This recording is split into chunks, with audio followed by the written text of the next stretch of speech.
तो नमस्कार, प्रणाम। मेरा नाम है मनोज और आप सभी तमाम श्रोता को तबाही जंक्शन चैनल से जुड़ने के लिए थैंक यू।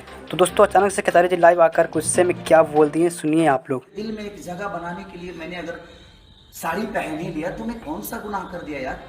जी हाँ दोस्तों, आपने इस क्लिप में देखा कि खेसारी जी को छक्का बोला गया। आप मेरे डायरेक्टर प्रोड्यूसर को फोन करके कहते हो कि वो छक्का है, कि डायरेक्टर को फोन करके गाली गलौज कर रहे हो बड़े वाले। और खेसारी जी के डायरेक्टर को भी गाली दिया जाता है कि तू छक्का के साथ काम करता है। डायरेक्टर को भी बहुत गाली दिया गया है, इसीलिए खेसारी जी लाइव आकर बहुत ही गुस्से में यहाँ पे बोले अपने अंदाज में। और हाँ दोस्तों, यूट्यूब पे अफवाह फैलाया जा रहा है कि ये पवन सिंह ही बोल सकते हैं खेसारी जी को छक्का।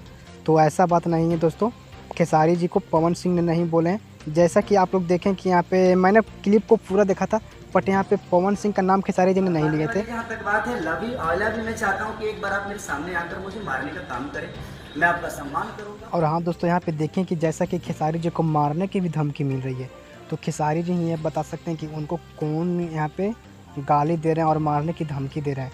तो ये तो खेसारी जी बता सकते हैं। तो प्लीज़ आप लोग अफवाह मत फैलाइए कि पवन सिंह का ये काम है। और हाँ दोस्तों, आपके अनुमान से क्या राय है कि ये खेसारी जी को धमकी कौन दे सकता है, नीचे कमेंट करके बताइए। पवन सिंह या रितेश पांडे, कोई भी यहाँ पे दे सकते हैं यहाँ पे, तो बता सकते हैं कि ये इनको कौन धमकी दे रहा है। मेरे अनुमान से लगता है कि भोजपुरी इंडस्ट्री के लोग हैं जो खेसारी जी से जलते हैं, वही लोग खेसारी जी को गाली देते होंगे और मारने की धमकी दे रहे हैं। तो आशा करूँ दोस्तों कि ये इन्फॉर्मेशन अच्छी लगी तो प्लीज़ चैनल को सब्सक्राइब करके बेल आइकन प्रेस कर दें और लाइक शेयर तो बनता ही है। Thank you.